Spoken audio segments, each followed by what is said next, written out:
दीपक चौरसिया, तुम्हारे चैनल पर यह चल रहा है। मैंने अगर पनौती शब्द आप कहते हैं कि सेल्फ गोल है, तो फिर मूर्खों का सरदार भी सेल्फ गोल होना चाहिए। 91 गालियां पढ़ करके दिखाई। अगर ये पनौती शब्द को गाली गिनते हैं तो 91 के साथ एक और जोड़ दो, 92 हो जाए। भारत की वर्ल्ड कप में हार के बाद देश भर में पनौती शब्द की चर्चा हो रही है। साहब की तरफ से गोदी एंकर्स ने मोर्चा संभाला हुआ है। वही गोदी एंकर्स जो राहुल गांधी को पप्पू कहने पर और मूर्खों का सरदार कहने पर जिनको कभी सांप सूंघ जाता था। इस पनौती डिबेट में गोदी एंकर दीपक चौरसिया भी कूद पड़ा और बाकी एंकर्स की तरह अपने आका को खुश करने के लिए जी जान से लग गया, बल्कि उल्टा कांग्रेस को ही ज्ञान देने लगा। लेकिन कांग्रेस के सरदार जी ने दीपक चौरसिया को ऐसे धोया कि वो कुछ बोलने लायक नहीं बचा। आखिर में तो सरदार जी ने दीपक चौरसिया को डायरेक्ट ही भाजपा का सपोर्टर बता दिया। दोस्तों, आप इस वीडियो को आखिर तक देखिएगा क्योंकि इस वीडियो में आपको बहुत मजा आने वाला है। प्रधानमंत्री को पनौती आजम शब्द से सुशोभित करना, क्या ये ठीक है? क्या बिलो द बेल्ट नहीं है? समझ रहे हो? देखिए, मैं समझता हूं पहली बात तो यह है कि पनौती शब्द जो है ये जनता ने दिया, ये कोई कांग्रेस श्री राहुल गांधी जी ने नहीं दिया। 2 दिन ये जब मैच थी तब ये ट्रेंड कर रहा था। उसके बाद में जब जनसभा में राहुल गांधी जी जब लोगों को जनसभा को संबोधित कर रहे थे तब ये शब्द पब्लिक से आया और उन्होंने उसका जिक्र किया है। अगर पनौती शब्द आप कहते हैं कि सेल्फ गोल है तो फिर मूर्खों का सरदार भी सेल्फ गोल होना चाहिए।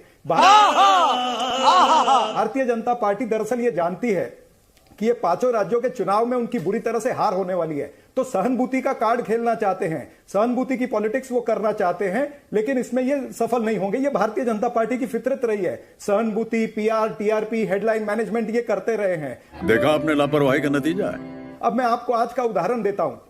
जम्मू कश्मीर के अंदर जो हमारे 5 जवान मारे गए हैं, उस कैप्टन का पार्थिव अभी आगरा के अंदर आया भी नहीं है। उसकी मां रोती बिलखती पार्थिव के लिए रुकी हुई है और उत्तर प्रदेश के एक मंत्री योगी आदित्यनाथ का 50 लाख का चेक वहां पर लेकर के पहुंच गए और फोटो खिंचवा रहे हैं वहां पर। कितनी शर्मनाक घटना है। अब ये शर्मनाक घटना तो ये बताती है कि इनको पीआर, टीआरपी और सहानुभूति इनको बहुत ज्यादा जरूरी है।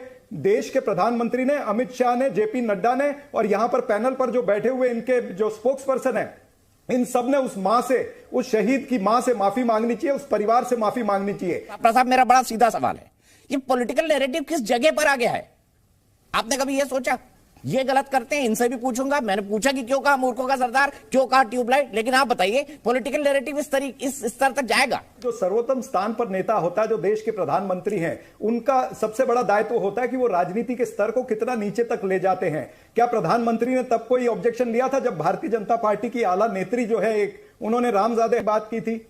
प्रधानमंत्री ने खुद सोनिया गांधी जी के लिए जर्सी गाय कहा, विधवा कहा, कांग्रेस की विधवा। अब एक औरत जिसके पति ने इस देश के लिए शहादत दी है, उसके लिए अगर वो इस तरह से तंज कसते हैं, कांग्रेस की विधवा या फिर रेणुका चौधरी को कहते हैं, पार्लियामेंट में खड़े होकर के, पार्लियामेंट के पटल पर खड़े होकर कहते हैं कि ये सुपुर्नखा है, या फिर वो 50 करोड़ की गर्लफ्रेंड का जिक्र करते हैं, या फिर पूर्व प्रधानमंत्री को कहते हैं कि रेनकोट पहन के नहाते थे, या फिर पूर्व प्रधानमंत्री को मनमोहन सिंह इस तरह से कहते हैं, तो क्या ये देश के प्रधानमंत्री को शोभा देता है? आप राजनीतिक स्तर को खुद गिरा रहे हो, आप खुद बिलो द बेल्ट।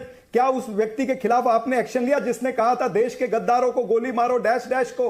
क्या आपने जो पार्लियामेंट के अंदर खड़े होकर रमेश बिदुरी ने कहा, किस तरह के आपत्तिजनक वक्तव्य था पार्लियामेंट के अंदर खड़े होकर के, क्या देश के प्रधानमंत्री ने, जेपी नड्डा ने, अमित शाह ने उसके ऊपर कोई एक्शन लिया है? तो आप कहां हमको सिखाने आए हो? आपका चाल चरित्र, चेहरा ये तो एक बार नहीं अनेकों बार एक्सपोज हो चुका है कि भारतीय जनता पार्टी का पाखंड और इस तरह से इनकी जो नौटंकी है ये चलती आ रही है। इसलिए कर्नाटक के अंदर इनका जो पाखंड ये करने का प्रयास इन्होंने किया, सहानुभूति लेने का प्रयास किया, 91 गालियां पढ़ करके दिखाई। अगर ये पनौती शब्द को गाली गिनते हैं तो 91 के साथ एक और जोड़ दो, 92 हो जाएगा। जब मैं कह रहा हूं कि एक शहीद परिवार के सामने जाके बीजेपी का मंत्री 50 लाख का चेक दिखाता है और वहां पर फोटो खिंचाता है, मां बिलक बिलक कर रो रही है और मां कहती है कि भाई मेरे बेटे की प्रदर्शनी मत करो, तो आपको समझ में नहीं आ रही है, आप इनका साथ दे रहे हैं। मैं क्यों साथ दूं? मैं ये सवाल मंगाई लेता हूं। मैंने अभी तक वो वीडियो देखा नहीं है।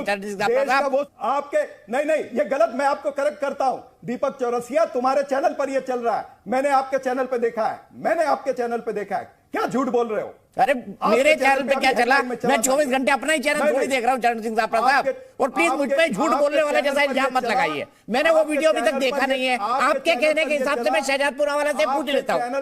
आपके चैनल पर यह चला है कि उस शहीद की मां रो रही है, यूपी का मंत्री वहां पर 50 लाख का चेक लेकर के फोटो खिंचा रहा है और मां कहती है कि मेरे बेटे की प्रदर्शनी मत करिए। तो दोस्तों, आपने देखा गोदी मीडिया के पत्रकार अपने साहब को खुश करने के लिए किस तरह से जी जान से लगते हैं। हम इस चैनल पर गोदी मीडिया के झूठ और साजिशों का पर्दाफाश करते हैं। आपको ये वीडियो पसंद आया हो तो चैनल को सब्सक्राइब करके बेल आइकन को जरूर दबाइएगा।